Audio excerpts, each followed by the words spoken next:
¿Saben lo que se siente? Que te miren a los ojos y te digan que tu vida entera, tu alma, tus sueños, valen menos que un pedazo de papel arrugado. Yo sí lo sé, porque ese pedazo de papel todavía lo guardo. Es curioso cómo funciona la memoria. Tengo 82 años, he visto ciudades levantarse del polvo y he visto hombres que se creían gigantes volver a él.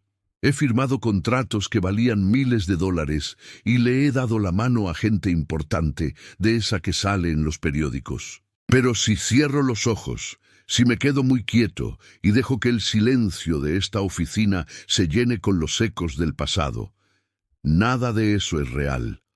Lo único real es el olor a tierra mojada de mi Jalisco. No hablo de ese olor a cemento mojado después de una llovizna de ciudad, no. Hablo de un olor que tiene alma, el olor de la milpa agradecida después de un aguacero de mayo, un aroma que es mitad promesa y mitad milagro, el olor a vida. Uno no se da cuenta del paraíso hasta que lo pierde, ¿saben? Mi paraíso olía a eso. Y a los frijoles de la olla que mi madre ponía a cocer desde la madrugada, un perfume que se metía por las rendijas de nuestra casa de adobe y te decía que, pasara lo que pasara, ese día habría sustento. Mi pueblo se llama San Bartolo de la Sierra. Un puñado de casas blancas aferradas a una montaña, como si tuvieran miedo de que un día Dios se distrajera y las dejara caer. La vida ahí no se medía con relojes, se medía con el sol. El canto del primer gallo era la primera campanada. El sol en lo más alto era la hora de buscar la sombra de un pirul para comerse un taco. Y el canto de los grillos era la bendición que cerraba el día. Todo tenía un ritmo, una cadencia sagrada. El tiempo no corría, el tiempo danzaba. Mi padre, que en paz descanse, era un hombre forjado en ese mismo silencio de la sierra. Hablaba poco, mi padre. Sus lecciones no las daba con la boca, las daba con las manos, manos duras, agrietadas, que sabían leer la tierra como un libro abierto. Él me enseñó que la paciencia es la virtud del campesino. Me decía, Mateo, tú no puedes apurar a la semilla, le das tierra, le das agua y le das tu fe. Lo demás es cosa de Dios. Y mientras lo veía trabajar, yo entendía que no hablaba solo del maíz. Hablaba de la vida, de sembrar respeto, de regar la palabra dada y de tener fe en la cosecha, aunque las nubes tardaran en llegar. Recuerdo las mañanas de helada, cuando el frío se metía hasta los huesos y el aliento se nos hacía vapor. Salíamos al campo antes de que el sol se levantara, y él caminaba entre los surcos, tocando las hojas de las plantas con una ternura que uno no esperaría de un hombre tan recio. Era su forma de conversar con la vida, su manera de pedir permiso y de dar las gracias. Yo aprendí a trabajar a su lado, en silencio, un silencio lleno de todo lo que importaba, el respeto mutuo, el esfuerzo compartido, el amor a la tierra que nos daba de comer. Pero si mi padre era la tierra, mi madre, doña Eladia, era el río, la fuerza mansa que todo lo nutría. La gente dice que las matriarcas de mi tierra están hechas de un barro que no se quiebra con agua salada, y mi madre era la prueba de ello. Su fortaleza no estaba en los gritos, sino en sus rituales, en levantarse antes que nadie para que el café de olla estuviera listo, en su manera de remendar la ropa, haciendo que un pantalón viejo durara un año más, en sus cantos. Cantaba canciones viejas, de esas que hablan de amores perdidos y de gallos que valían más que la vida. Cantaba mientras echaba las tortillas, y su voz era el corazón de nuestra casa. Sus manos, ¡ay, sus manos!, llenas de harina, a veces con alguna cortadita por el trabajo en la cocina, marcadas por los años de moler el chile en el molcajete. Pero cuando esas manos me tocaban la frente para ver si tenía calentura, o cuando me arreglaban el cuello de la camisa antes de ir a misa el domingo, eran las manos más suaves del universo. Eran manos que sabían curar el cuerpo y el alma. Su voz era el único mapa que yo necesitaba, y sus manos eran el único refugio. Teníamos poco, sí. Nuestra riqueza no se contaba en pesos. Se contaba en elotes asados en tiempo de cosecha, en el sabor del queso fresco que hacíamos en casa, en las tardes de domingo, sentados todos juntos en el portal, viendo la vida pasar. Y yo tenía a mi hermana pequeña, a mi Lupita, 10 años menor que yo. Era la luz de la casa. Sus risas eran como campanitas. Yo sentía que parte de mi trabajo en este mundo era asegurarme de que esas campanitas nunca dejaran de sonar. Le hacía caballitos de madera, le contaba cuentos de nahuales y tesoros escondidos en el cerro. Su mundo era pequeño y mágico, y yo era su guardián. Pero los paraísos también se enferman, y el nuestro empezó a secarse. Primero fue un año de mala lluvia, la cosecha fue pobre, luego otro. La tierra, cansada, ya no daba lo mismo. Empezaron a llegar noticias de otros, que se iban al norte. Al principio eran como leyendas. Se decía que allá el dinero se barría de las calles, que un hombre podía ganar en un día lo que aquí ganaba en un mes. Regresaban algunos, con botas nuevas y camisas que brillaban, y ponían unos cuantos billetes verdes en la mano de sus padres. Pero también había otros que no regresaban, y de ellos se hablaba en susurros, como si nombrar su destino fuera a invocarlo. Yo no quería irme. Mi mundo, todo mi universo, estaba en San Bartolo. ¿De qué me servía un billete verde si no podía usarlo para comprar las cocadas que vendía doña Remedios en la plaza? ¿De qué me servía una camisa nueva si mi padre no estaba ahí para decirme, con un gruñido que era su forma de halago: «Te queda bien, muchacho, pero la vida te obliga a tomar decisiones que el corazón no entiende»? Una tarde, mi padre no regresó del campo a la hora de siempre. Salimos a buscarlo, mi madre y yo, con el alma en un hilo.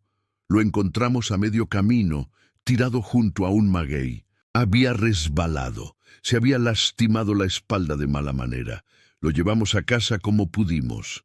El doctor del pueblo vecino vino a verlo y su veredicto fue como una sentencia: mucho reposo, nada de trabajo pesado por mucho, mucho tiempo, quizás para siempre.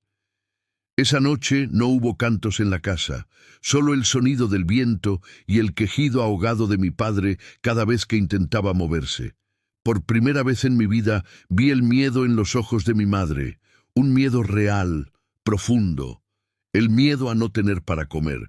Yo tenía 20 años, y en esa noche dejé de ser un muchacho. El peso de mi familia, el futuro de mi hermana Lupita, la mirada cansada de mi madre, todo cayó sobre mis hombros. Ahí, en el silencio de la madrugada, lo supe. Tenía que irme. No fue una decisión heroica, fue una rendición. Me rendí ante la realidad de que el amor que le tenía a mi tierra no era suficiente para alimentar a mi familia. Esperé 2 días. 2 días en los que cada mirada a mi padre postrado en la cama, cada sonrisa forzada de mi madre, cada risa inocente de Lupita era una puñalada. A la tercera noche, cuando ya todos dormían, me senté al lado de mi madre en la cocina. Ella estaba desgranando maíz, como si sus manos necesitaran estar ocupadas para no traicionar a su corazón. «Amá», le dije, «me voy a ir al norte». Ella no levantó la vista. Sus manos se detuvieron por un segundo, solo un instante, y luego siguieron, grano por grano. «Lo sé, mijo», dijo en voz baja, «lo he sabido desde que tu padre cayó. No hubo llantos, no hubo súplicas. Hablamos de cosas prácticas, del dinero para el pasaje, de a quién buscar al otro lado, de las promesas de escribir.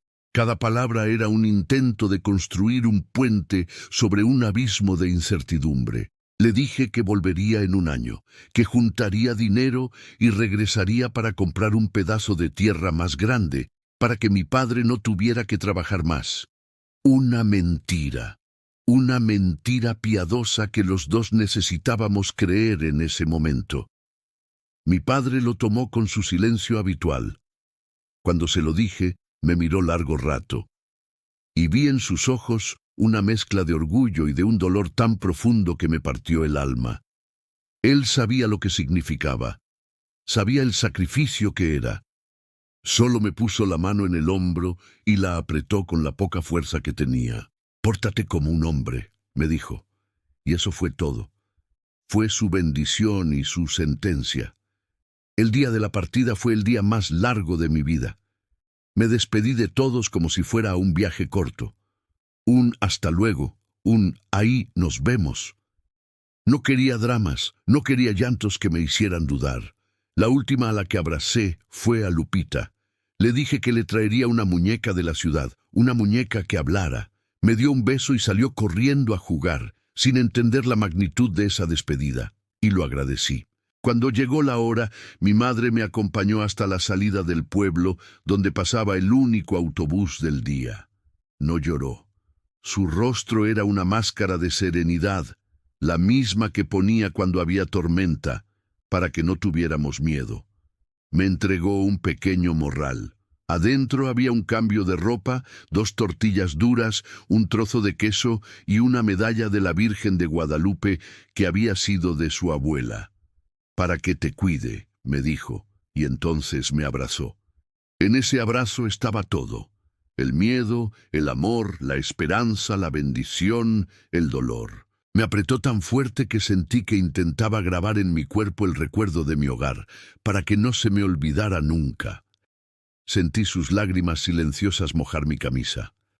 «Voy a estar bien, mamá. Te lo juro», le susurré. Y ella me respondió al oído, con una voz que era casi un soplo: «Que Dios te acompañe, mi niño». Me subí al autobús sin mirar atrás. No podía.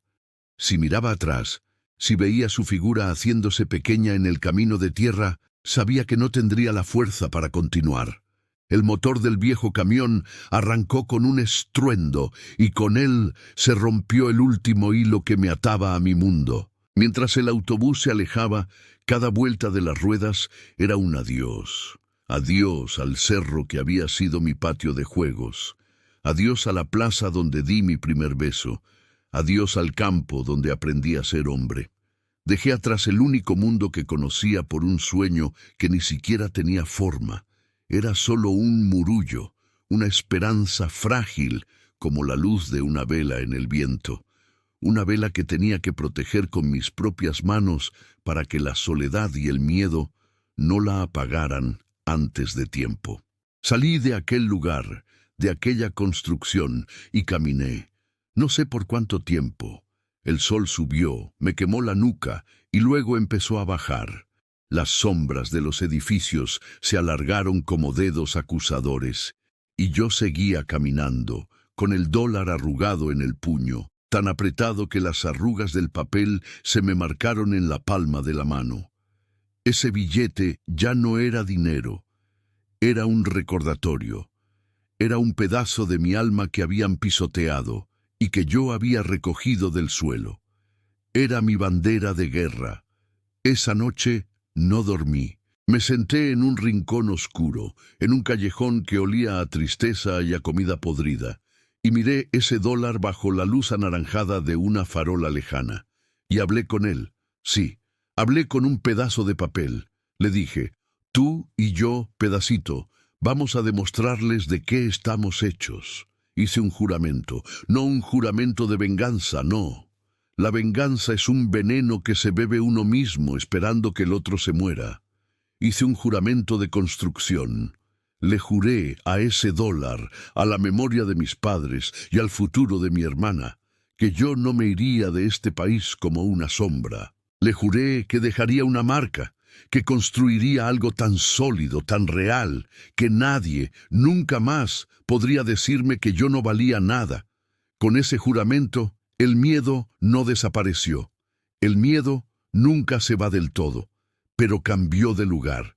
Antes, el miedo estaba delante de mí, como un muro que me impedía avanzar. Ahora, el miedo caminaba detrás de mí, como un perro que me mordía los talones para que no me detuviera. Y con esa nueva furia, volví a la lucha.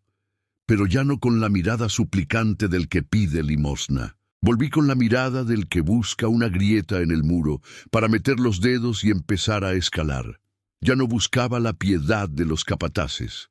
Buscaba el trabajo que nadie quería, el trabajo sucio, el trabajo invisible. Y lo encontré. Mi primer trabajo de verdad fue en la cocina de un restaurante griego, un lugar ruidoso, caliente como el infierno, que olía a grasa, a ajo y a sudor. El dueño, un hombre viejo llamado Nico, con un bigote tan grande que parecía que se iba a comer el resto de su cara, no me preguntó de dónde venía ni a dónde iba. Me miró las manos, vio los callos de mi tierra y me señaló una montaña de platos sucios. No me dijo una palabra, solo me dio un delantal que olía a 1000 batallas perdidas y me enseñó a abrir el grifo del agua caliente. Y ahí me quedé, 12, 14 horas al día, de pie, con las manos metidas en agua grasienta y caliente, luchando contra una montaña de platos que nunca se acababa. El ruido era constante, los cocineros gritando en griego, las órdenes cantadas, el chocar de las ollas y los sartenes, y yo en mi rincón, en silencio, lavando, tallando, secando. Mi mundo se redujo a eso. El agua, el jabón, la grasa, fue un trabajo brutal, humillante en su monotonía. Mi espalda me mataba. Mis manos se hincharon, se agrietaron, sangraban. Por las noches, cuando por fin salía de aquel infierno, me temblaban tanto que apenas podía contar las pocas monedas que me pagaban. Me iba a mi rincón a dormir y el olor a grasa se quedaba pegado en mi piel, en mi pelo. Soñaba con platos sucios que me perseguían, que se reían de mí. Pero en medio de esa miseria, algo empezó a cambiar dentro de mí. Aprendí a encontrar una extraña dignidad en ese trabajo. Me propuse ser el mejor lavaplatos que esa ciudad hubiera visto. Cada plato que salía de mis manos tenía que estar perfecto, limpio, seco, reluciente. Era mi pequeña rebelión.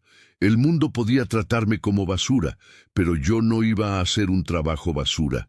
Era mi nombre, mi honor, lo que estaba en juego en cada plato, en cada tenedor. Nico, el dueño, se dio cuenta. A veces, cuando creía que yo no lo veía, pasaba el dedo por uno de los platos que yo había secado, buscando un rastro de grasa. Y nunca lo encontraba. Un día, sin decir nada, me dejó un plato de comida en mi puesto. Moussaka, creo que se llamaba. Estaba delicioso. Fue el primer gesto de respeto que recibí en este país. Y me supo a gloria. Ahí aprendí la primera lección de la construcción. No importa cuán pequeño sea el ladrillo, si está bien puesto, contribuye a la solidez del muro. Mi trabajo era el ladrillo más bajo, el que nadie veía, el que estaba enterrado en el lodo. Pero yo lo iba a poner bien. Ahorré cada centavo, cada moneda, me alimentaba de lo que sobraba en el restaurante. Remendaba mi ropa con un hilo y una aguja que compré. Mi única posesión seguía siendo mi dólar arrugado, que guardaba envuelto en un trapito, como si fuera una reliquia sagrada. Cada noche, antes de dormir, lo sacaba y lo miraba. Era mi jefe, mi general. Él me recordaba por qué estaba soportando todo aquello. Después de casi un año lavando platos, un día uno de los cocineros no apareció. Había un caos terrible en la cocina. Nico, desesperado, me miró y me gritó algo en griego, señalando unas papas y un cuchillo. Entendí. Sin decir nada, tomé el cuchillo y empecé a pelar y a cortar papas. Lo hice rápido, con la precisión que había aprendido de mi madre en la cocina. Cubos, perfectos, todos iguales. Nico me observó por un momento y asintió con la cabeza. A partir de ese día, además de lavar platos, empecé a ayudar en la cocina, a picar verduras, a preparar la carne para los jairos, a limpiar el pescado. Fue un ascenso, un pequeño paso fuera del infierno del fregadero, y me trajo una nueva lección. Observando a los cocineros, me di cuenta de que no solo seguían órdenes, entendían los ingredientes. Sabían que si cortaban la cebolla de una manera, sabía diferente, que si la cortaban de otra. Conocían los tiempos, las temperaturas. Tenían un conocimiento, un arte, y eso les daba un poder.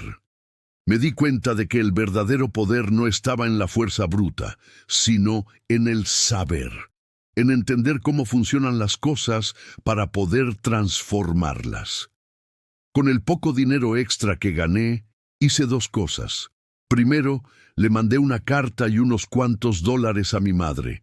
Fue una de las cosas más difíciles que he hecho. Quería contarle la verdad, decirle lo solo que estaba, lo mucho que sufría. Pero no podía.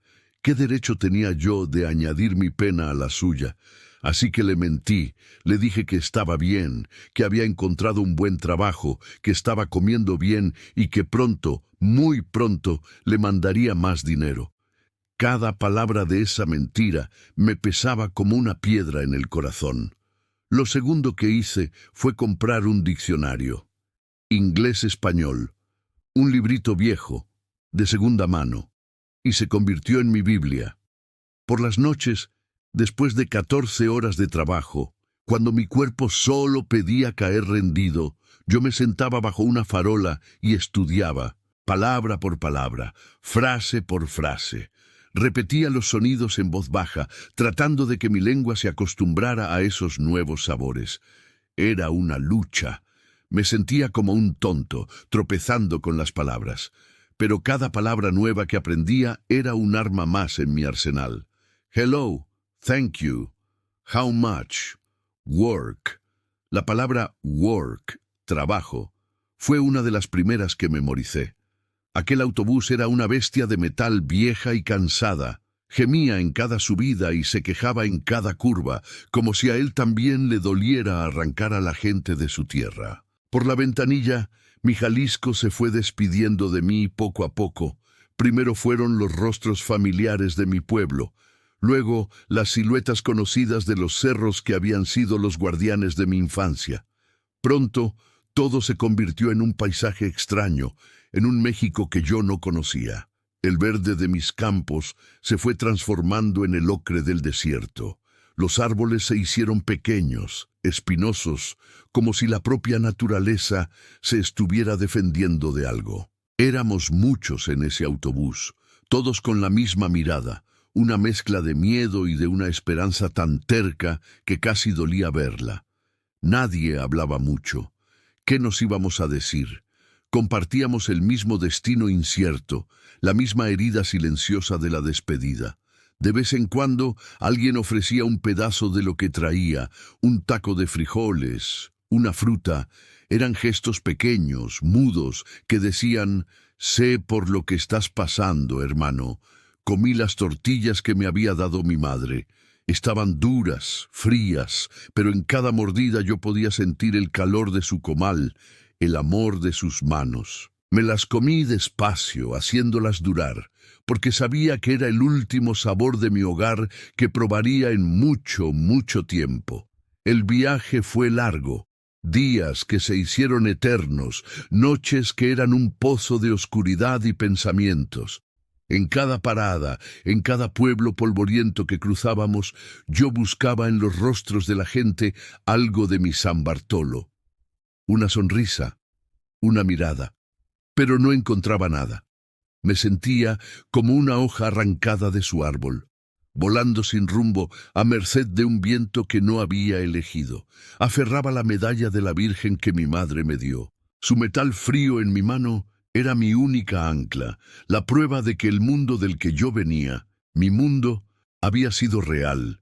Y entonces llegamos a la frontera. La frontera no es una línea en un mapa, es una cicatriz en la tierra, un lugar donde los sueños se ponen a prueba de la forma más cruel. El aire mismo se siente diferente, cargado de tensión, de historias de los que lo lograron y de los fantasmas de los que no. No voy a contar los detalles de cómo crucé.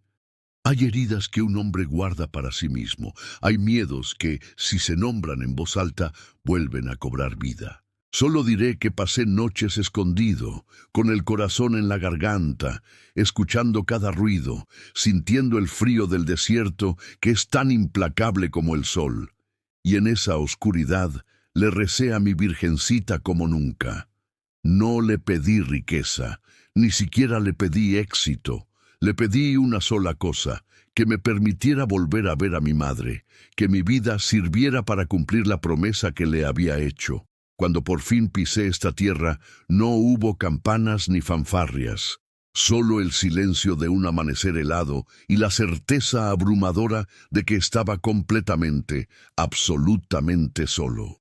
El sueño americano del que tanto hablaban no me recibió con los brazos abiertos. Me recibió una ciudad que era un monstruo de concreto, de acero y de ruido.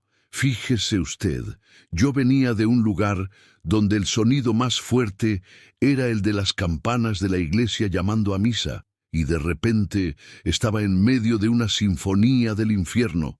El rugido de los coches, el chillido de los frenos, las sirenas que parecían lamentos de almas en pena, miles de voces hablando un idioma que para mí era solo un galimatías, un ruido sin sentido que me golpeaba por todos lados. Me sentía como si me hubieran arrojado al fondo del mar. Me ahogaba. Los edificios eran como los cerros de mi tierra, pero de cemento. Se levantaban hasta el cielo, tan altos que parecían querer perforar las nubes, pero no tenían la nobleza de mis montañas. Eran fríos, amenazantes, proyectaban sombras que hacían que las calles fueran cañones oscuros y helados, incluso a mediodía. Y la gente, miles de personas, millones, caminaban rápido, con la mirada fija al frente, como si tuvieran una prisa invisible que les impedía ver a los lados. Pasaban junto a mí, rozándome, empujándome, pero nadie me veía. Yo no era una persona, era un obstáculo, un poste, un fantasma. En mi pueblo uno no podía caminar una cuadra sin dar los buenos días 10 veces. Aquí, en un solo día, me crucé con más gente que toda la que había visto en mi vida, y ni una sola mirada se encontró con la mía. Nunca me había sentido tan invisible, tan insignificante. Los primeros días comí el miedo a cucharadas.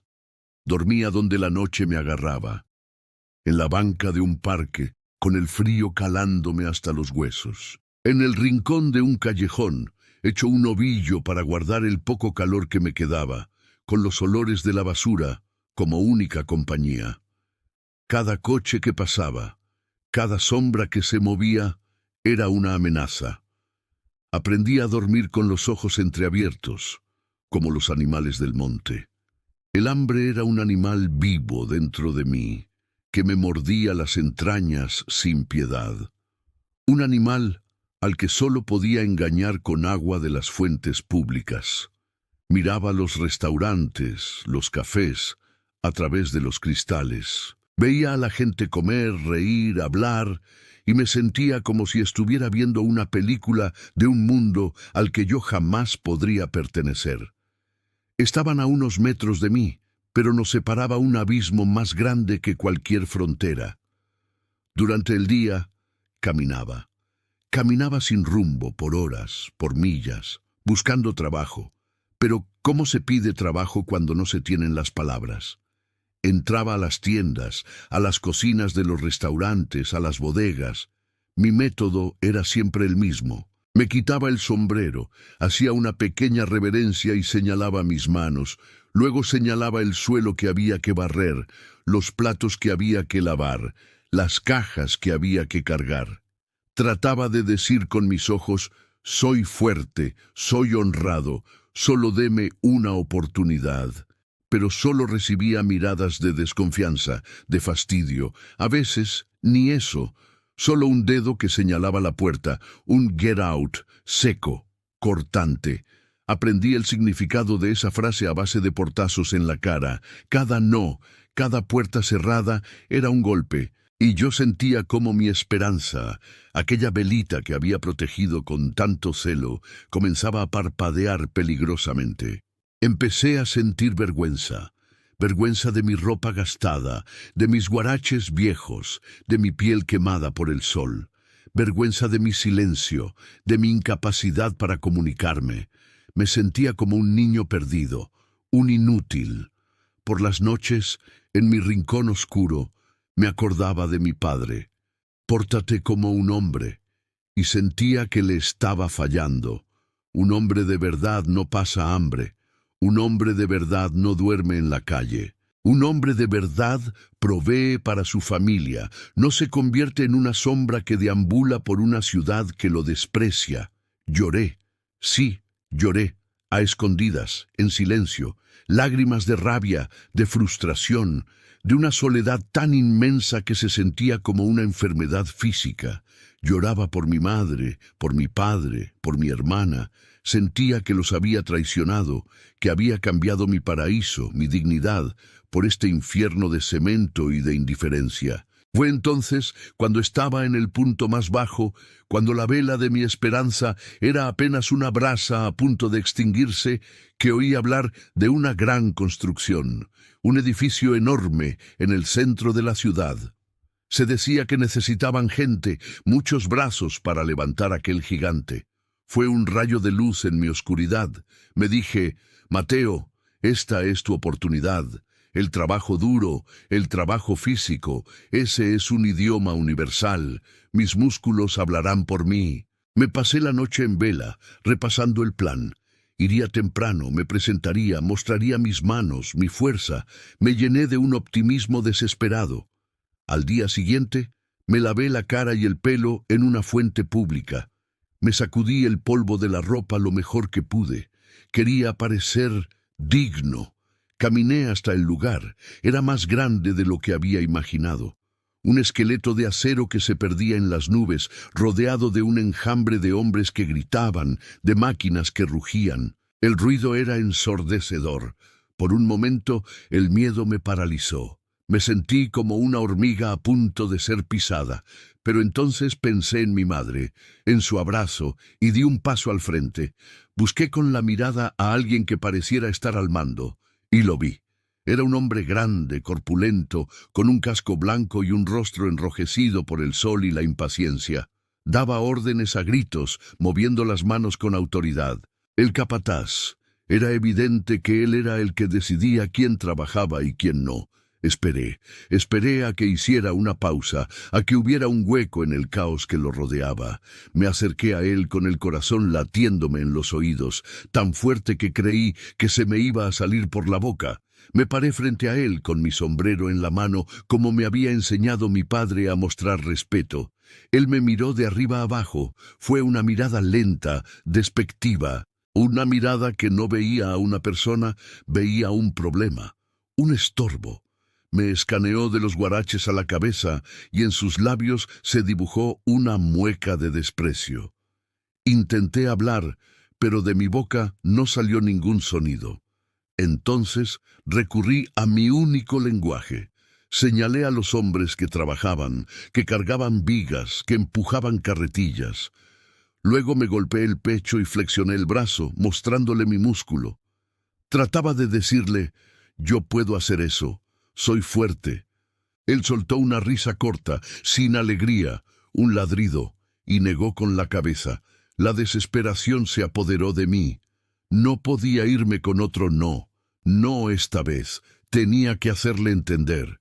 Y entonces, en un acto de pura desesperación, metí la mano en el bolsillo de mi pantalón y saqué lo único de valor que poseía en este mundo, mi último tesoro, el billete de $1 que había alisado y guardado como una reliquia, el dólar que me recordaba la humillación, pero que también era lo único que tenía. Se lo extendí. Mi mano temblaba. No se lo ofrecía como un soborno. ¿Qué se compra con $1? Se lo ofrecía como una fianza, como una garantía, como un símbolo de mi palabra, de mi compromiso. Era mi manera de decirle, confíe en mí, no le fallaré, le doy mi palabra y esto es lo único que tengo para respaldarla.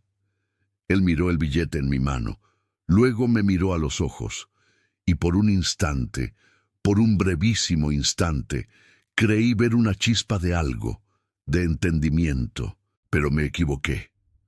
Tomó el billete. Su mano grande y áspera envolvió la mía, que era pequeña y temblorosa.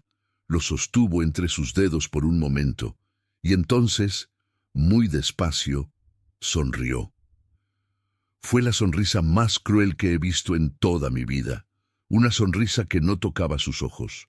Una sonrisa que disfrutaba el poder, que gozaba con la humillación del otro. Delante de mis ojos, arrugó el billete en su puño. Lo apretó, lo estrujó, lo convirtió en una bolita de papel inservible, y luego, con un gesto de desprecio infinito, lo tiró al suelo en el polvo, junto a mis pies. El mundo a mi alrededor se quedó en silencio. El ruido de la construcción, los gritos, todo desapareció. Solo podía oír el latido de la sangre en mis sienes. Lo miré a los ojos, sin entender. Y entonces dijo las palabras que se grabaron en mi memoria con fuego, las palabras que se convirtieron en el cimiento de todo lo que vendría después. Dijo, con una voz clara y llena de desprecio, "This is worthless, and so are you. Get out of here." Esto no vale nada, y tú tampoco. Lárgate de aquí. Me quedé paralizado. El aire se me fue de los pulmones. Sentí un frío que no era de la mañana. Era un frío que nacía en el centro de mi alma y se extendía por todo mi cuerpo. Tú no vales nada. Esa frase me despojó de todo. En ese momento, no era Mateo Ramírez, hijo de Eladia y de José. No era el hermano de Lupita. No era un hombre de San Bartolo. No era nada. Era una basura, igual que el papel arrugado que yacía en el suelo. Fue la humillación más profunda que un hombre puede sentir. Ser reducido a la nada por la mirada de otro. Sentí que las lágrimas me quemaban los ojos, pero me negué a llorar. No delante de él. No le iba a dar esa satisfacción. No sé cuánto tiempo me quedé ahí, mirándolo. Él ya se había dado la vuelta, ya estaba gritando otras órdenes, ya se había olvidado de mi existencia.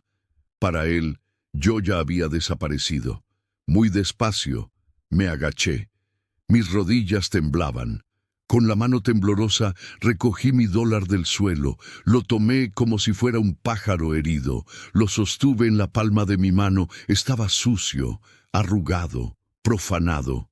Como yo, me di la vuelta y empecé a caminar. No sé a dónde iba, mis pies se movían solos. Dejé atrás el ruido de la construcción, el edificio gigante, al hombre del casco blanco. Caminé y caminé, con la mirada perdida y el dólar arrugado apretado en mi puño. Ese día, algo dentro de mí se rompió. Se rompió el muchacho asustado que había llegado de San Bartolo. Se rompió la inocencia, pero en la grieta, en esa misma grieta, nació otra cosa. Algo duro, algo frío, algo inquebrantable. Nació un juramento silencioso. Una promesa que me hice a mí mismo, a mi sangre, a mi tierra. Le juré a ese dólar arrugado, a ese símbolo de mi humillación, que un día yo valdría más que todo el dinero de ese hombre. Que construiría algo tan grande y tan sólido, que ninguna mirada de desprecio podría jamás volver a derribarme. Ese desprecio no fue mi tumba, fue la primera piedra de mi imperio. El combustible oscuro y amargo que alimentaría el fuego de mi vida durante los siguientes 50 años. Ese día dejé de buscar trabajo. Empecé a construir una guerra silenciosa que pelearía yo solo con mis propias manos. Y ese dólar arrugado sería mi bandera. Salí de aquel lugar, de aquella construcción, y caminé. No sé por cuánto tiempo. El sol subió, me quemó la nuca y luego empezó a bajar. Las sombras de los edificios se alargaron como dedos acusadores, y yo seguía caminando, con el dólar arrugado en el puño, tan apretado que las arrugas del papel se me marcaron en la palma de la mano. Ese billete ya no era dinero. Era un recordatorio, era un pedazo de mi alma que habían pisoteado y que yo había recogido del suelo. Era mi bandera de guerra. Esa noche no dormí. Me senté en un rincón oscuro, en un callejón que olía a tristeza y a comida podrida, y miré ese dólar bajo la luz anaranjada de una farola lejana. Y hablé con él. Sí, hablé con un pedazo de papel. Le dije, tú y yo, pedacito, vamos a demostrarles de qué estamos hechos. Hice un juramento, no un juramento de venganza, no. La venganza es un veneno que se bebe uno mismo esperando que el otro se muera. Hice un juramento de construcción. Le juré a ese dólar, a la memoria de mis padres y al futuro de mi hermana que yo no me iría de este país como una sombra. Le juré que dejaría una marca, que construiría algo tan sólido, tan real, que nadie, nunca más, podría decirme que yo no valía nada. Con ese juramento, el miedo no desapareció. El miedo nunca se va del todo, pero cambió de lugar. Antes, el miedo estaba delante de mí, como un muro que me impedía avanzar.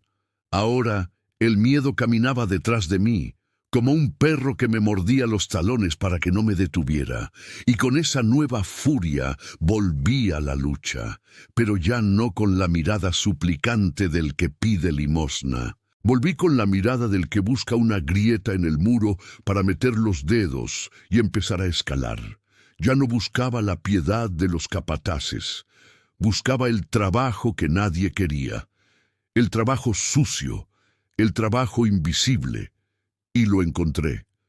Mi primer trabajo de verdad fue en la cocina de un restaurante griego, un lugar ruidoso, caliente como el infierno, que olía a grasa, a ajo y a sudor. El dueño, un hombre viejo llamado Nico, con un bigote tan grande que parecía que se iba a comer el resto de su cara, no me preguntó de dónde venía ni a dónde iba. Me miró las manos, vio los callos de mi tierra y me señaló una montaña de platos sucios. No me dijo una palabra, solo me dio un delantal que olía a 1000 batallas perdidas y me enseñó a abrir el grifo del agua caliente. Y ahí me quedé.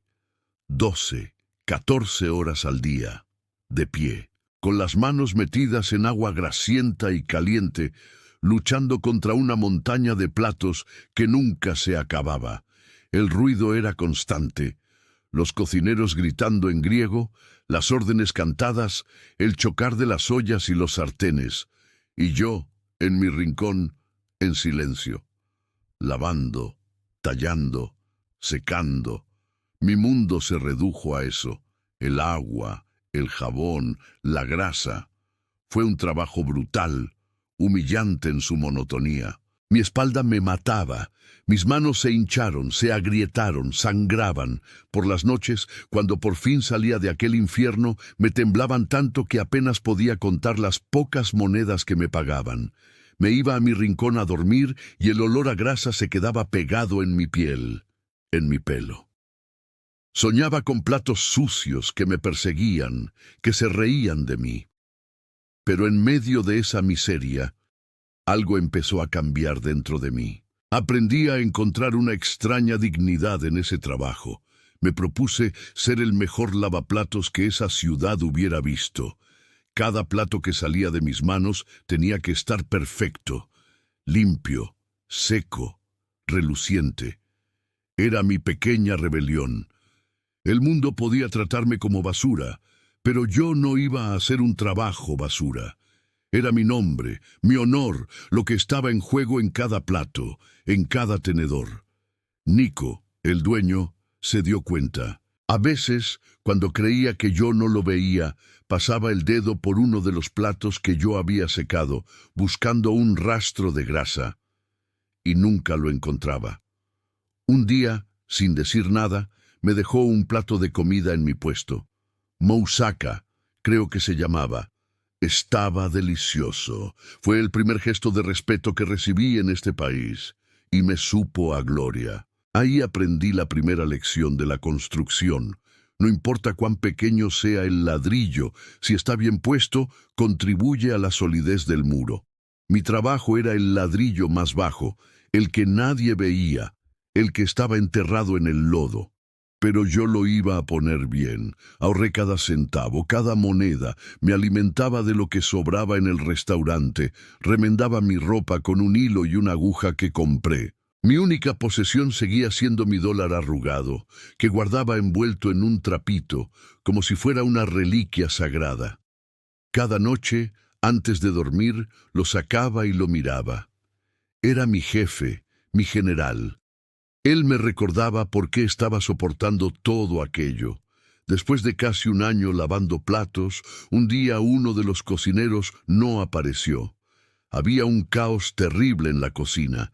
Nico, desesperado, me miró y me gritó algo en griego, señalando unas papas y un cuchillo. Entendí. Sin decir nada, tomé el cuchillo y empecé a pelar y a cortar papas. Lo hice rápido, con la precisión que había aprendido de mi madre en la cocina. Cubos perfectos, todos iguales. Nico me observó por un momento y asintió con la cabeza. A partir de ese día, además de lavar platos, empecé a ayudar en la cocina, a picar verduras, a preparar la carne para los giros, a limpiar el pescado. Fue un ascenso, un pequeño paso fuera del infierno del fregadero, y me trajo una nueva lección. Observando a los cocineros, me di cuenta de que no solo seguían órdenes, entendían los ingredientes. Sabían que si cortaban la cebolla de una manera, sabía diferente que si la cortaban de otra. Conocían los tiempos, las temperaturas, tenían un conocimiento, un arte, y eso les daba un poder. Me di cuenta de que el verdadero poder no estaba en la fuerza bruta, sino en el saber, en entender cómo funcionan las cosas para poder transformarlas. Con el poco dinero extra que gané, hice dos cosas. Primero, le mandé una carta y unos cuantos dólares a mi madre. Fue una de las cosas más difíciles que he hecho. Quería contarle la verdad, decirle lo solo que estaba, lo mucho que sufría. Pero no podía. ¿Qué derecho tenía yo de añadir mi pena a la suya? Así que le mentí. Le dije que estaba bien, que había encontrado un buen trabajo, que estaba comiendo bien y que pronto, muy pronto, le mandaría más dinero. Cada palabra de esa mentira me pesaba como una piedra en el corazón. Lo segundo que hice fue comprar un diccionario, inglés-español. Un librito viejo, de segunda mano, y se convirtió en mi Biblia. Por las noches, después de 14 horas de trabajo, cuando mi cuerpo solo pedía caer rendido, yo me sentaba bajo una farola y estudiaba. Palabra por palabra, frase por frase. Repetía los sonidos en voz baja, tratando de que mi lengua se acostumbrara a esos nuevos sabores. Era una lucha. Me sentía como un tonto, tropezando con las palabras. Pero cada palabra nueva que aprendía era un arma más en mi arsenal. Hello, thank you, how much, work. La palabra work, trabajo, fue una de las primeras que memoricé. Con un poco más de confianza y unas cuantas palabras en el bolsillo, dejé la cocina del restaurante. Estaba agradecido con Nico, pero yo no había cruzado la frontera para pasarme la vida picando cebollas. Mi juramento tenía que ver con la construcción. Tenía que volver a ese mundo. Conseguí un trabajo como barrendero en una obra. Era, de nuevo, el escalón más bajo. Mi trabajo consistía en limpiar los escombros que dejaban los demás. Pedazos de madera, trozos de ladrillo, polvo de cemento. Era un trabajo invisible. Los carpinteros, los albañiles, los electricistas, ellos eran los creadores. Yo era el que limpiaba su basura. Pero esta vez yo tenía un plan. Mi cuerpo barría, pero mis ojos y mis oídos estaban trabajando el doble. Observaba, lo observaba todo. Veía al carpintero. No solo veía a un hombre cortando madera, veía cómo medía 2, 3 veces antes de hacer un solo corte. Measure twice, cut once, le oí decir un día a su ayudante. Mide 2 veces, corta una. Se me quedó grabado. Vi cómo sus manos, expertas, se movían con una seguridad que me fascinaba. Veía cómo un montón de tablas sin forma se convertían en el esqueleto de una pared, en el marco de una ventana. Empecé a aprender los nombres de las herramientas solo de verlas. El martillo, el serrucho, el nivel, la escuadra. Veía cómo el nivel, con su pequeña burbuja de aire, era el que dictaba la verdad. Si la burbuja no estaba en el centro, todo estaba mal. Una lección de vida. Veía al albañil. No solo veía a un hombre pegando ladrillos, veía cómo preparaba la mezcla con la cantidad justa de cemento, arena y agua. Una ciencia. Veía cómo con un solo golpe de su paleta ponía la cantidad exacta de mezcla sobre cada ladrillo. Veía cómo usaba el hilo, la plomada, para asegurarse de que el muro creciera perfectamente recto, perfectamente vertical. Un muro chueco, por muy alto que sea, está condenado a caer. Otra lección. Veía al electricista, al plomero. No entendía lo que hacían, con sus cables de colores y sus tuberías de cobre. Parecía magia, pero veía el cuidado, la precisión. Veía cómo seguían unos planos, unos dibujos llenos de líneas y símbolos que para mí no tenían sentido, pero que para ellos eran el mapa de un mundo oculto detrás de las paredes. Y entonces tuve la revelación, la epifanía. El hombre que me había humillado, el capataz, él no sabía hacer nada de esto. Él solo sabía gritar. Él no sabía cortar una tabla recta, ni pegar un ladrillo a plomo, ni conectar un cable. Su poder venía de un casco blanco y un portapapeles. Pero el verdadero poder, el poder de crear, de transformar la materia, lo tenían estos hombres, los artesanos. El conocimiento estaba en sus manos, en sus ojos, en su experiencia, y me di cuenta de mi error. Yo le había implorado al hombre equivocado. Mi objetivo no debía ser tener un casco blanco. Mi objetivo debía ser saber lo que sabían las manos de esos hombres. Si yo aprendía su lenguaje, el lenguaje de la construcción, nunca más tendría que pedir permiso a nadie. Podría construir mi propio mundo. A partir de ese día, mi trabajo de barrendero se convirtió en mi escuela. Me quedaba después de mi hora, sin que me pagaran, solo para mirar. Recogía los pedazos de madera que tiraban y, a escondidas, trataba de cortarlos, de hacer los mismos ángulos que había visto hacer al carpintero. Juntaba los trozos de ladrillo y un poco de cemento del suelo y trataba de unirlos, de sentir la mezcla. La mayoría de las veces lo hacía mal.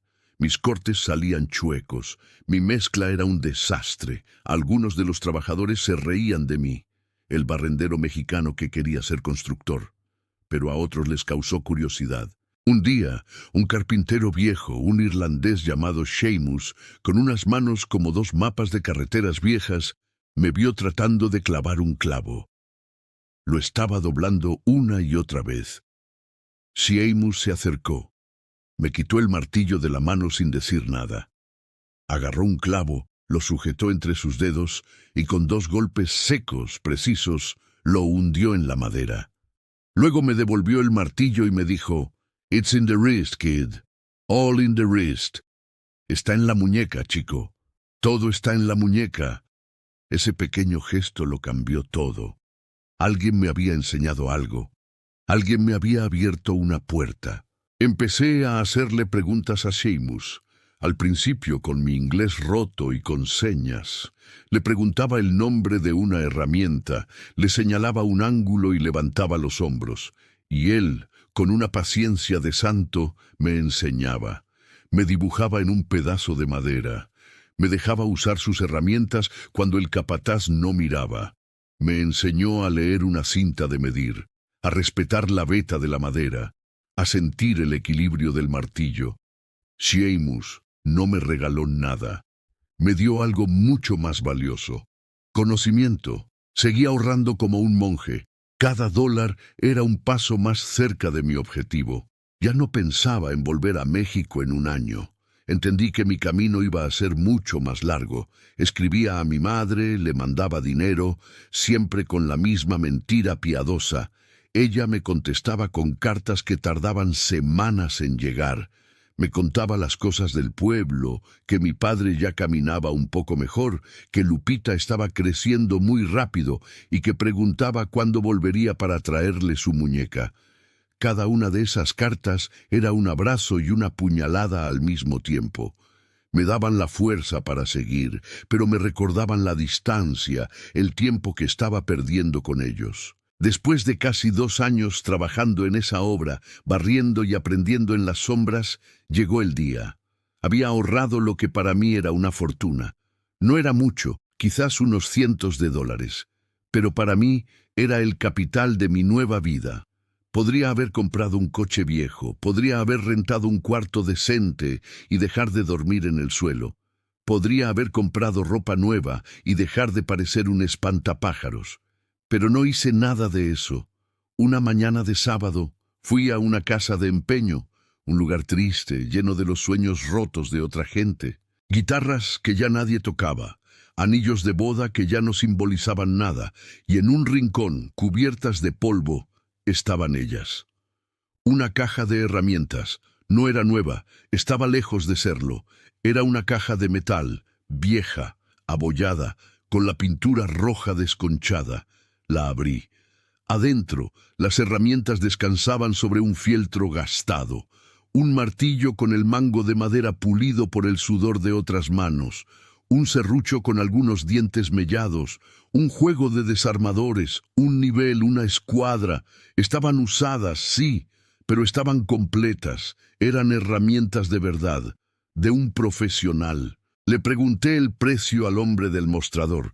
Me dijo una cantidad que era casi todo el dinero que yo tenía en el mundo. No regateé.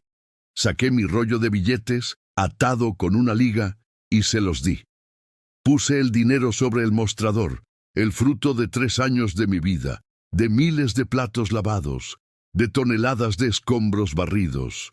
Salí de esa tienda cargando esa caja de herramientas con las 2 manos. Pesaba. Pesaba más que el metal y la madera.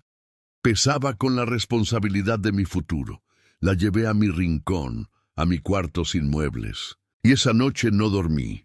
La abrí y una por una saqué cada herramienta. Las limpié, las aceité, afilé el serrucho con una lima que compré. Apreté el mango del martillo. Las toqué, las olí. Olían a trabajo, a honestidad, a creación. Esa noche, por primera vez desde que llegué a este país, no me sentí un extranjero, no me sentí un ilegal, no me sentí un lavaplatos ni un barrendero. Sosteniendo ese martillo en mi mano, sentí su peso, su equilibrio perfecto. Era una extensión de mi brazo. Sentí que por fin tenía el control, que mi destino ya no dependía de la piedad o del desprecio de otros. Mi destino estaba aquí, en mis manos, en mi capacidad de usar estas herramientas para transformar el mundo, aunque fuera un pedazo muy pequeño de él. Con esas herramientas en mis manos, sentí que por fin podía responderle a aquel hombre, no con palabras, sino con trabajo. Fue en ese momento que juré que mi historia la construiría yo, con mis propias manos. Y si tú también crees en el poder de construir tu propio destino, comenta, honro mis raíces. Dime, ¿de qué país o estado cargas la historia de tu familia? Y por favor, dale like y comparte, para que más historias como esta no se pierdan en el tiempo. Dejé el trabajo en la gran obra. Ya era mi propia escuela. Ahora tenía que empezar mi propia construcción. Empecé por lo más bajo. Puse un pequeño letrero, escrito a mano en un cartón, en la ventana de la lavandería del barrio donde vivía. Ramírez, se hacen reparaciones, buen trabajo, precio justo. Y esperé. Pasaron días. Nadie llamó. Empecé a pensar que había cometido un terrible error, que había cambiado la seguridad de un sueldo miserable por la incertidumbre de un sueño tonto. Pero una tarde alguien tocó a mi puerta. Era una señora mayor, mi vecina, la señora Rodríguez. Su puerta de la entrada no cerraba bien, rozaba con el suelo. Me preguntó si yo podía arreglarla. Mi primer cliente. Fui con mi caja de herramientas, sintiéndome como el mejor ingeniero del mundo. Miré la puerta, la quité de las bisagras, medí, marqué. Usé mi serrucho nuevo para rebajar 1 milímetro de la parte de abajo.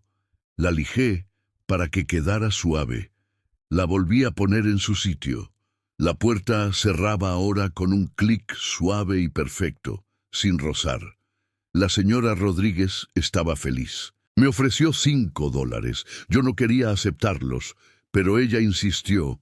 Un trabajo bien hecho se tiene que pagar, mijo, me dijo, y me dio un plato de arroz con pollo que me supo al cielo. Ese fue el primer ladrillo. La señora Rodríguez le contó a su comadre. La comadre le contó a su primo, y el trabajo, poco a poco, empezó a llegar. Una ventana rota que había que arreglar, un escalón de madera que estaba flojo, un grifo que goteaba. Eran trabajos pequeños, insignificantes para las grandes compañías, pero para mí eran mi mundo, y en cada uno de esos trabajos yo aplicaba las lecciones que había aprendido.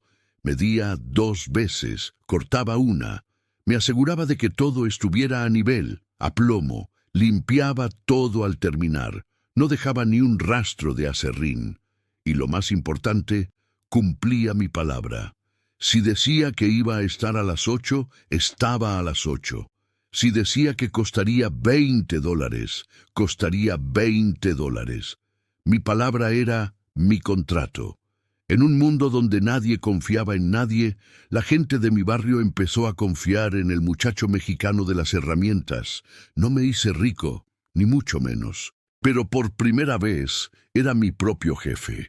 Por primera vez, el fruto de mi sudor era enteramente mío, y cada vez que terminaba un trabajo, por pequeño que fuera, sentía un orgullo que ningún cheque de ninguna gran compañía podría haberme dado jamás. El orgullo de crear, de reparar, de dejar las cosas mejor de como las había encontrado.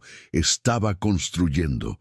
Quizás no eran edificios que rascaran el cielo, eran cosas pequeñas, pero eran mías. Eran el testimonio de mi juramento. Estaba construyendo mi nombre, un clavo a la vez, un ladrillo a la vez, y cada noche antes de dormir sacaba mi dólar arrugado. Ya no lo miraba con rabia, lo miraba con una especie de gratitud. Aquel hombre, en su intento por destruirme, me había dado el regalo más grande de todos. Me había dado un propósito.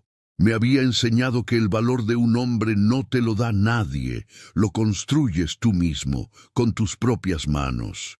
El primer año de Ramírez Reparaciones, que era solo yo y mi caja de herramientas, fue un año de aprendizaje feroz. Aprendí que la confianza es un material de construcción mucho más delicado que el cristal y más fuerte que el acero. Se construye milímetro a milímetro y se puede hacer añicos en un segundo. Mi negocio no creció por mis letreros de cartón, creció de boca en boca. Y el boca a boca es el juez más honesto que existe. No le importan las excusas, solo le importa el resultado. Cada trabajo era un examen. La señora Pérez, a la que le arreglé una tubería que goteaba debajo del fregadero, le contó a su hermano que yo no solo había detenido la fuga, sino que también le había limpiado todo el desastre que había dejado el agua, sin cobrarle un centavo más.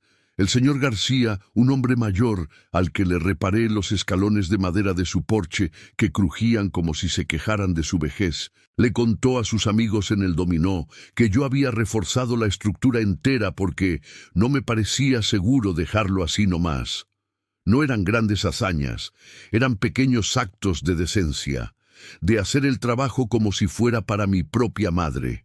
Y esa fue la clave. La gente de mi comunidad, gente trabajadora que contaba cada dólar, estaba acostumbrada a que la trataran con prisa, con desdén. Y de repente llegaba este muchacho mexicano, callado, que no solo arreglaba las cosas, sino que las trataba con respeto. Respetaba sus casas, respetaba su tiempo y, sobre todo, respetaba su dinero. Mi palabra era mi plomada y mi nivel. Si decía que un trabajo estaba terminado, estaba perfecto. Si daba un precio, ese era el precio. Poco a poco, los trabajos se hicieron más grandes. De un grifo que goteaba, pasé a instalar un baño entero. De un escalón flojo, a construir un porche completo.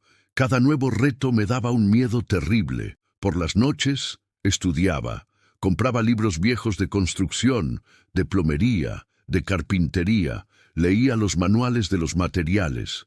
Quería entender el porqué de las cosas. No me bastaba con saber que un muro se hacía con ladrillos y cemento. Quería saber qué tipo de cemento usar para cada clima, qué tipo de ladrillo soportaba más peso. Me convertí en un estudiante obsesivo. Mi ignorancia era mi enemiga y cada pedazo de conocimiento era una victoria. El punto de inflexión llegó una noche de tormenta, una de esas tormentas de verano que parecen el fin del mundo, con vientos que arrancan los árboles y una lluvia que cae como si el cielo se estuviera vaciando. A la mañana siguiente, el barrio era un desastre, y el techo de la pequeña iglesia de la comunidad, la iglesia de Nuestra Señora de Guadalupe, había sufrido un gran daño. Un árbol viejo había caído sobre una de las alas, abriendo un boquete enorme. El padre Miguel, un hombre bueno y preocupado, andaba buscando ayuda. Las grandes compañías le daban presupuestos que eran imposibles de pagar para nuestra humilde parroquia. Alguien le habló de mí, y una tarde el padre Miguel tocó a mi puerta. Me explicó la situación con una angustia que se le notaba en la voz. La iglesia era el corazón de nuestra comunidad. Era el lugar de los bautizos, las bodas y las despedidas. Ver la herida era como ver a una madre enferma. Fui a ver el daño. Era mucho más grande de lo que yo había hecho jamás. Me quedé mirando aquel hoyo en el techo, el cielo gris asomándose por donde debería haber madera y tejas, y sentí el mismo miedo que sentí frente al capataz, el miedo a no ser suficiente. Pero entonces vi la imagen de la Virgen, que se había salvado milagrosamente, cubierta de polvo, pero intacta. Y pensé en mi madre, en su fe. Le dije al padre Miguel: «Padre, yo no tengo una gran compañía, soy solo yo, pero le doy mi palabra de que voy a reparar su iglesia y no le voy a cobrar la mano de obra, solo lo que cuesten los materiales. La casa de Dios no es un negocio». El padre me miró con los ojos llenos de lágrimas y me dio su bendición. Fueron las 3 semanas más duras de mi vida. Pedí ayuda a algunos hombres del barrio que sabían algo de construcción y me ofrecieron su tiempo los fines de semana. Trabajé desde antes de que saliera el sol hasta mucho después de que se pusiera. Subido a ese techo, luchando contra las maderas rotas, sentí que no estaba reparando un edificio. Estaba reparando algo dentro de mí. Estaba demostrándole a Dios y a mí mismo que mis manos servían para algo más que para fregar platos o barrer basura. Servían para proteger, para reconstruir, para dar cobijo. Cuando terminamos, el techo no solo estaba reparado, estaba más fuerte que antes. La gente de la iglesia organizó una pequeña fiesta para celebrarlo. Y ese día, mientras comíamos tamales y bebíamos agua de horchata, la gente ya no me veía como el muchacho de las reparaciones. Me veían de otra manera, con respeto. Había cuidado de su casa más sagrada, y al hacerlo sin darme cuenta, me había ganado un lugar en el corazón de la comunidad. Ese trabajo me trajo más trabajo, pero también me trajo algo infinitamente más valioso. Me trajo a Elena. Elena era la sobrina de la señora Pérez, a la que le había arreglado la tubería.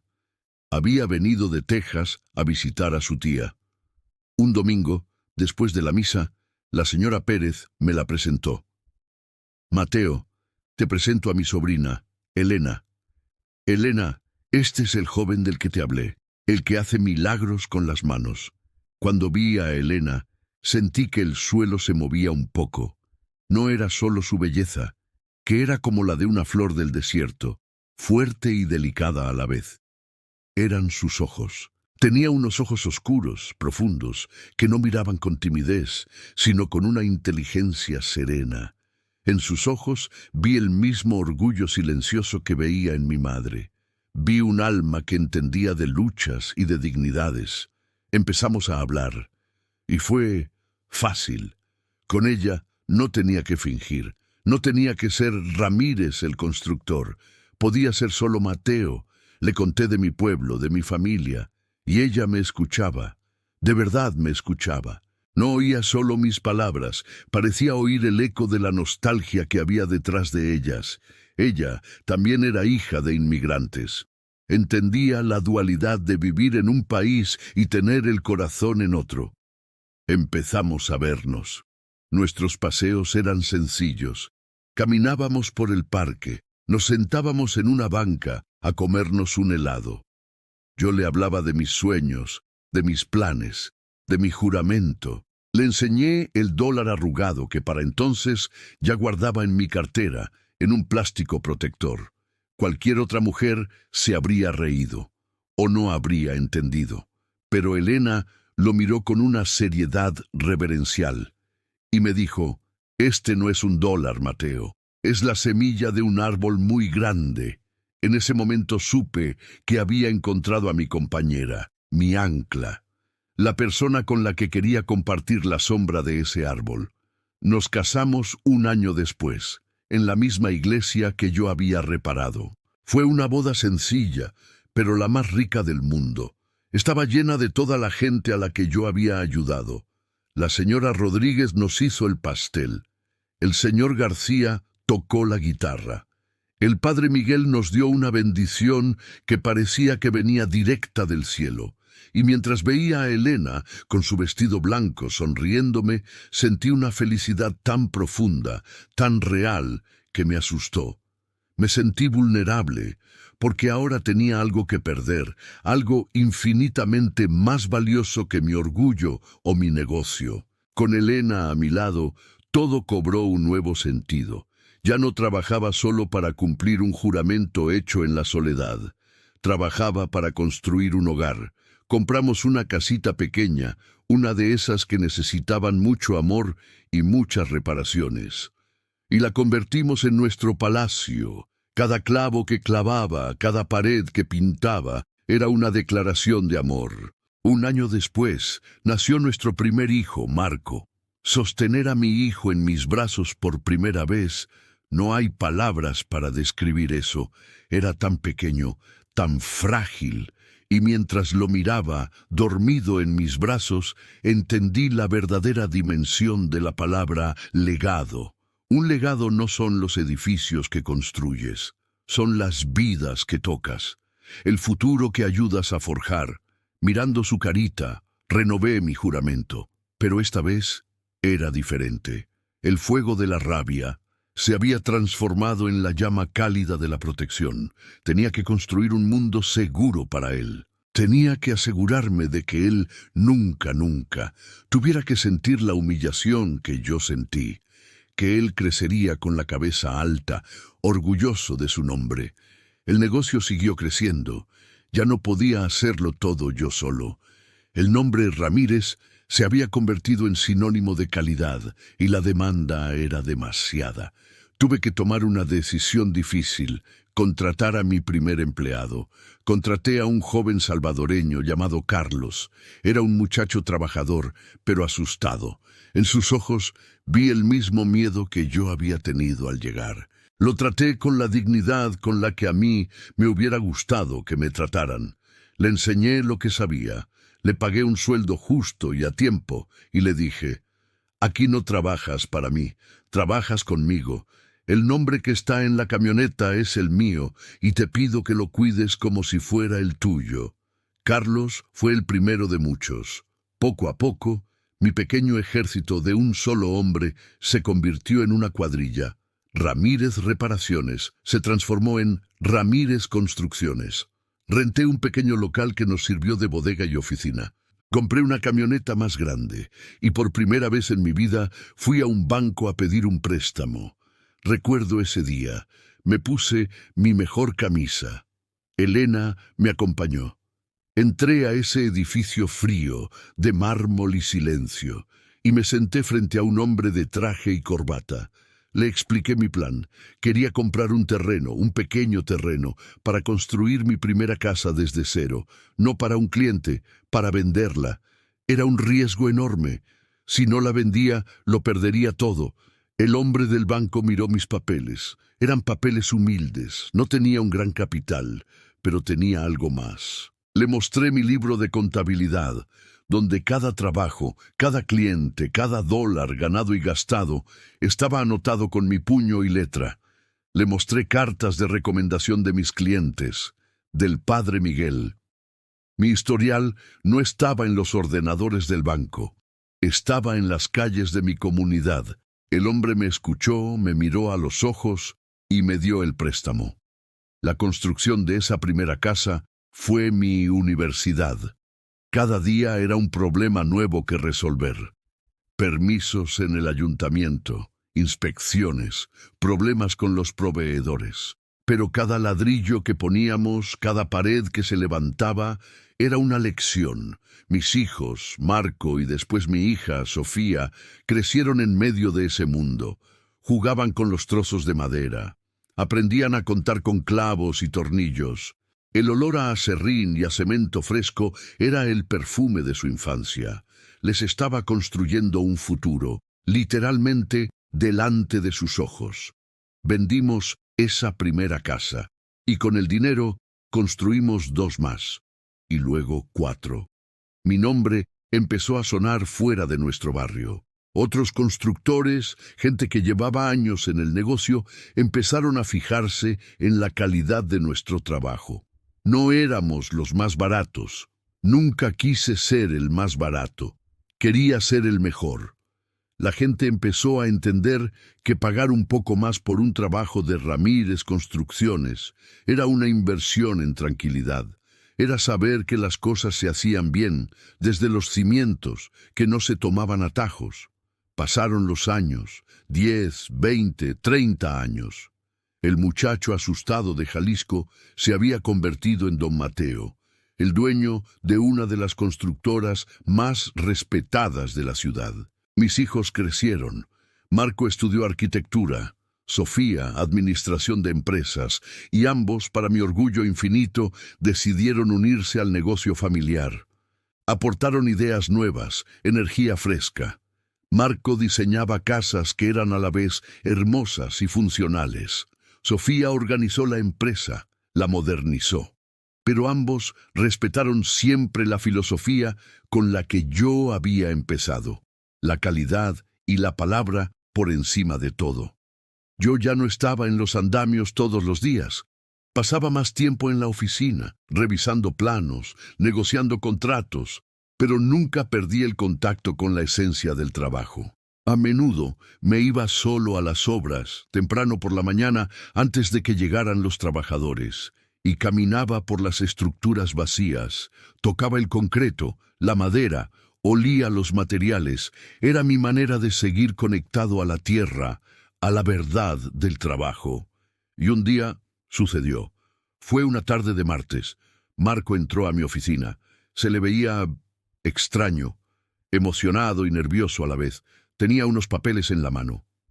«Papá», me dijo, «tengo algo que enseñarte. Ha salido a la venta una propiedad en el centro, una ganga. El edificio está en muy mal estado, prácticamente en ruinas. Lo van a demoler si nadie lo compra pronto. Están vendiendo el terreno, más que nada. Yo estaba escuchándolo a medias, revisando unas facturas. Y, le dije, nosotros no hacemos demoliciones, hijo. No, papá, no entiendes, insistió. Puso una fotografía del edificio sobre mi escritorio. Mira la dirección. Leí la dirección. 1 vez, 2 veces, y el aire se me fue de los pulmones. Mi corazón, este viejo corazón de 82 años, empezó a latir con la fuerza de un martillo neumático.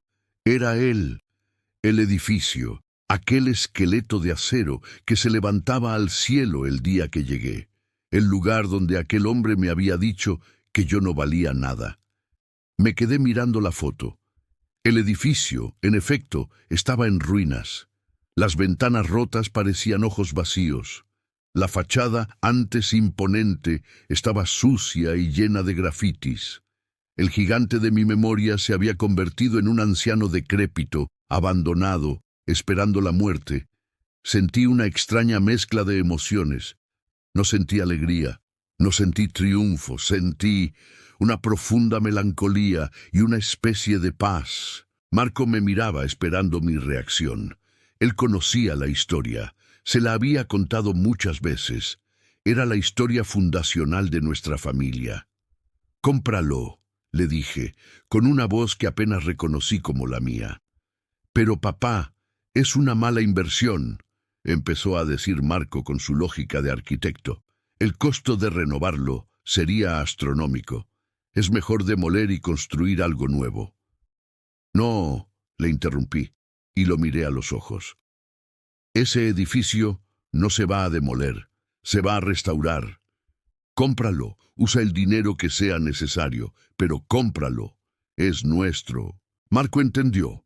Vio en mis ojos que no era una decisión de negocios, era una deuda personal. Era el cierre de un círculo que había estado abierto por más de 60 años. Un par de semanas después firmé los papeles. Fui yo solo a la notaría. El mismo hombre que una vez no tuvo ni para comer estaba firmando un cheque con muchos ceros para comprar un edificio en el corazón de la ciudad. La ironía era casi poética. Cuando me dieron las llaves, no fui a la oficina. Conduje directamente al edificio. Estaba cercado, con letreros de peligro. Abrí la valla y entré. El lugar estaba en silencio. Un silencio pesado, lleno de ecos y de fantasmas. Entré por la puerta principal. El interior era un desastre de escombros y polvo. Olía a humedad y a olvido. Caminé por los pasillos vacíos. Mis pasos resonaban en la inmensidad del lugar. Busqué la oficina del capataz. La encontré, la puerta colgaba de una bisagra. Adentro no quedaba nada, solo basura y una ventana rota por la que entraba un rayo de sol polvoriento. Me paré en medio de esa habitación y cerré los ojos. Y lo vi todo. Me vi a mí mismo, un muchacho de 20 años, asustado con el sombrero en la mano. Vi al capataz, con su rostro lleno de desprecio. Oí sus palabras: «Tú no vales nada». Sentí de nuevo el frío de la humillación, pero esta vez no dolió. Abrí los ojos, y ya no vi a un fantasma asustado. Vi a un hombre de 82 años, de pie, en un lugar que ahora le pertenecía, el dueño. No sentí odio por aquel hombre, sentí una extraña compasión. Él, con todo su poder, se había quedado en el pasado, era un fantasma en mi memoria, y yo, el muchacho que no valía nada, estaba ahí, en el presente, dueño de su futuro. Me di cuenta de que él no me había quitado nada ese día. Al contrario, sin saberlo, me había dado la brújula que guiaría el resto de mi vida. Salí de esa oficina y miré el esqueleto del edificio. Marco tenía razón. Desde un punto de vista de negocios, era una locura. Pero mi vida nunca se había guiado por la lógica de los negocios. Se había guiado por la lógica del corazón, del orgullo y de la palabra dada. Al día siguiente, reuní a mi equipo, a Marco, a Sofía, a mis mejores ingenieros y arquitectos. Les extendí los planos originales del edificio que habíamos conseguido en el archivo de la ciudad. «Vamos a devolverle la vida a este gigante», les dije. «Quiero que sea el edificio más hermoso de la ciudad. Vamos a restaurar cada detalle, cada moldura. Vamos a usar los mejores materiales. Este no es un proyecto más. Este es el proyecto de mi vida. Es la prueba de que un solo ladrillo, puesto con honor, puede convertirse en una catedral». Y así empezamos. La renovación fue una obra épica. Durante 2 años, mis días empezaban y terminaban en ese edificio. Yo mismo me ponía el casco y caminaba entre los andamios. Hablaba con los trabajadores, compartía mi almuerzo con ellos. Veía cómo, poco a poco, la belleza que se escondía bajo décadas de abandono empezaba a resurgir. Y finalmente llegó el día de la inauguración. El edificio era una joya. Brillaba bajo el sol. Habíamos restaurado su antigua gloria y le habíamos añadido la tecnología del presente. Era un símbolo, un puente entre el pasado y el futuro. Esa tarde, toda mi familia estaba ahí. mis hijos, mis nietos. Elena, a mi lado, me apretaba la mano. Había periodistas, gente importante de la ciudad, pero yo no los veía. Solo tenía ojos para el gran letrero de bronce pulido que habíamos instalado sobre la entrada principal. Un letrero que brillaba con una dignidad silenciosa.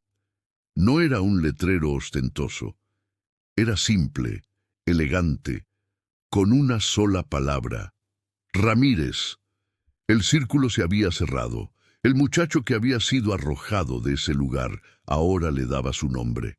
El edificio ya no era un monumento a mi humillación, era un monumento a la resiliencia, un testamento de piedra y acero que le contaba al mundo, sin necesidad de palabras, que el valor de un hombre no se lo da a nadie, lo construye él mismo. Desde esta oficina puedo ver toda la ciudad. Se extiende hasta el horizonte como un océano de luces y de sueños. Cada luz, una ventana. Detrás de cada ventana, una historia. Historias de amor, de soledad, de lucha, de pequeñas victorias y de silenciosas derrotas. Durante años yo fui una de esas luces anónimas, un punto de luz tan pequeño que nadie lo veía. Ahora veo este océano de historias desde la cima del edificio que lleva mi nombre, y la gente podría pensar que lo que siento es orgullo, triunfo. Pero no es eso, es algo mucho más profundo. Es claridad. Este dólar durante 60 años ha sido mi compañero silencioso, mi confesor, mi general, y ahora que ya soy un hombre viejo, por fin entiendo la última lección que tenía que enseñarme. Aquel hombre, el capataz, tenía razón en una cosa. Tenía toda la razón. Este pedazo de papel como objeto no vale nada. Con él no se puede comprar una casa, no se puede comprar un coche. Hoy en día dudo que se pueda comprar ni siquiera un buen café. En el gran esquema del dinero, de los bancos, de los contratos que firmo ahora, su valor es cero. Es insignificante. Pero su verdadero valor nunca estuvo en su poder de compra. Su valor estaba en su impotencia. Su valor estaba en el hecho de que me lo arrebataron, lo arrugaron y lo tiraron al suelo.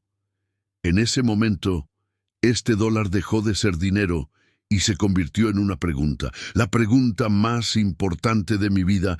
¿Cuánto vales tú, Mateo, cuando te quitan todo lo que tienes? Y la respuesta a esa pregunta no se encuentra en el bolsillo, se encuentra aquí. El valor de un hombre no es una cantidad, no es una cifra en una cuenta bancaria que sube o baja. El valor de un hombre es un cimiento, una fundación, algo que se construye por dentro, en silencio, con materiales que nadie puede ver. Se construye con la honestidad, con la palabra dada, con la capacidad de levantarse una vez más de las que te caes. Se construye con el sudor que nadie te agradece, con la integridad que mantienes cuando nadie te está mirando. Ese cimiento, una vez que está bien construido, no hay tormenta que lo derrumbe, no hay humillación que lo agriete. Pueden quitarte el dinero, pueden quitarte el trabajo, pueden quitarte la casa, pero no pueden quitarte la fundación que has construido dentro de ti. Y mientras tengas eso, puedes volver a construirlo todo, una y otra vez. Pienso a veces en aquel hombre, el del casco blanco. Durante muchos años fue un fantasma que me atormentaba. Su rostro aparecía en mis pesadillas, su voz era el eco de todos mis fracasos. Odié a ese hombre, lo odié con toda la fuerza de mi alma joven y herida. Quería volver un día, encontrarlo y restregarle mis éxitos en la cara. Quería humillarlo como él me humilló a mí, pero el tiempo, que es el más sabio de los maestros, me fue curando de ese veneno. Y ahora desde aquí, desde esta paz que me ha costado una vida entera conseguir, pienso en él y ya no siento odio. Siento una extraña y profunda lástima. ¿Qué clase de hombre necesita aplastar a otro para sentirse grande? ¿Qué tan pobre tiene que ser tu alma para que tu única riqueza sea el poder de humillar? Me lo imagino llegando a su casa esa noche. Quizás se quejó de su trabajo, de los inmigrantes que venían a quitarle el pan. Quizás besó a sus hijos y se sentó a cenar. Y al día siguiente se olvidó por completo del muchacho mexicano al que le había tirado su único dólar al suelo. Para él, yo fui un insecto sin importancia, un momento desagradable en su día. Y esa es la tragedia de su vida. Él nunca supo el poder que tuvo. Con su desprecio, me entregó el mapa de mi vida. Con su crueldad, encendió el fuego que me mantendría caliente en las noches más frías de soledad. Sin saberlo, fue mi más grande maestro. Me enseñó, de la forma más brutal, que nunca debía poner mi valor en las manos de otro. Y ese es un conocimiento que no se aprende en ninguna universidad.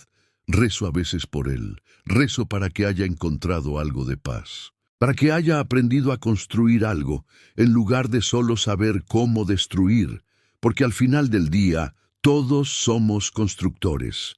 Unos construyen con ladrillos y cemento, otros construyen con palabras, con ideas, con música, y otros, los más tristes de todos, solo construyen muros a su alrededor. Yo elegí construir puentes. La gente me pregunta a menudo, sobre todo los jóvenes que empiezan, ¿cuál es el secreto de mi éxito? Esperan que les hable de inversiones, de estrategias de mercado, de cómo negociar un contrato. Y yo les sonrío, porque el verdadero secreto no tiene nada que ver con eso. El secreto está en el olor del café de olla que mi madre preparaba antes del amanecer, en la forma en que mi padre me enseñó a respetar la tierra. El secreto está en el peso exacto de un martillo bien equilibrado en la mano, en la satisfacción de ver una junta de madera perfecta, sin luz, entre las dos piezas. Está en el sonido de un muro que se levanta a plomo, verdadero y honesto. El secreto está en la mirada de confianza de tu primer cliente, en el apretón de manos que sella un trato sin necesidad de abogados, en pagar a tus empleados un sueldo justo antes de pagarte a ti mismo, en dormir por las noches con la conciencia tranquila, sabiendo que no has engañado a nadie, que no has tomado atajos, que cada ladrillo de tu imperio, por grande o pequeño que sea, fue puesto con honor. Eso es lo que yo llamo riqueza. Mi verdadera riqueza no fue el primer millón que gané. Mi verdadera riqueza fue el primer plato de comida caliente que Elena me sirvió en nuestra pequeña cocina, cuando apenas teníamos 2 sillas y una mesa. Fue el verla transformar nuestra casita en un hogar, con su risa y sus flores en la ventana. Elena, ella fue la arquitecta de mi alma. Yo construía casas, pero ella construía la vida que habitaba dentro de ellas. Ella vio en mí a un rey cuando yo todavía me sentía un mendigo. Nunca dudó. En mis peores momentos, cuando las deudas me ahogaban y los problemas parecían insuperables, ella me tomaba la mano y me decía, «Lo construiremos juntos, Mateo, ladrillo a ladrillo». Mi verdadera riqueza fue sentir la manita de mi hijo Marco apretando mi dedo por primera vez. Fue enseñarle a andar en bicicleta y sentir ese orgullo irracional cuando por fin pedaleó solo, aunque se cayera 2 segundos después. Fue ver a mi hija Sofía, con su inteligencia feroz, discutir mis libros de contabilidad cuando apenas era una adolescente, encontrando errores que ni yo había visto. Mi verdadera riqueza es ahora sentarme a la mesa los domingos, en la casa que construí con mis propias manos hace tantos años, y verla llena, llena del ruido de mis nietos. Ver sus caritas, que son una mezcla de mi Jalisco y de esta tierra que les ha dado todo. Verlos correr por los pasillos de este edificio, de este sueño de piedra, sin tener ni idea del sudor y las lágrimas que hay en cada viga. Y eso está bien, porque mi trabajo, mi verdadero trabajo, no fue construir edificios para que ellos los admiren, fue construir una fundación tan sólida para ellos que nunca tengan que saber lo que es dormir en el suelo helado. A ellos, a mis hijos y a mis nietos, les voy a dejar esta empresa. Les voy a dejar casas y dinero. Pero ese no es el verdadero legado. El verdadero legado no es el qué, es el cómo. Les he enseñado que el nombre Ramírez, nuestro nombre, es nuestro activo más valioso, y que ese nombre se devalúa cada vez que se toma un atajo, cada vez que se entrega un trabajo mediocre, cada vez que la palabra dada no se cumple. El plano que yo les dejo no es el de un edificio, es el de una vida construida con integridad. Y les he dicho que el día que se olviden de eso, ese día empezarán a ser pobres, por muchos millones que tengan en el banco. Lo que construí no son edificios, son pruebas. Pruebas de que el valor de una persona no se mide por lo que tiene en el bolsillo, sino por el fuego que se niega a apagarse en su alma. Esta historia que les he contado no es solo mi historia. Es la historia de millones. Es la historia de cada hombre y cada mujer que ha tenido que dejar su tierra, su sol, su gente, para buscar una vida en la sombra de un mundo que no los entiende. Es la historia de los que limpian sus oficinas por la noche, de los que cocinan su comida, de los que cuidan a sus hijos, de los que cosechan sus campos. Es la historia de los invisibles, de los que son juzgados por su acento, por el color de su piel, por la pobreza de su ropa. A todos ellos, a todos ustedes, les hablo desde el final de mi camino. No dejen que nadie, nunca, les ponga un precio. El mundo intentará hacerlo. Les dirán que no son suficientes, que no pertenecen, que no valen nada. Les tirarán su único dólar al suelo. Y cuando eso pase, quiero que lo recojan. Quiero que lo recojan, lo alisen y lo guarden junto a su corazón. Y quiero que lo conviertan en su bandera. Que dejen que la injusticia de ese gesto talle en ustedes no una cicatriz de odio, sino un diamante de determinación. No construyan con rencor, construyan con memoria. No construyan para demostrarles a ellos que estaban equivocados. Construyan para demostrarse a ustedes mismos que tenían razón. Construyan una vida tan sólida, tan honesta, tan llena de dignidad, que su simple existencia sea la respuesta a todos los insultos. El verdadero valor de un hombre, de una mujer, es levantarse una vez más de las que cae y construir un futuro en el mismo lugar donde te dijeron que no tenías ninguno.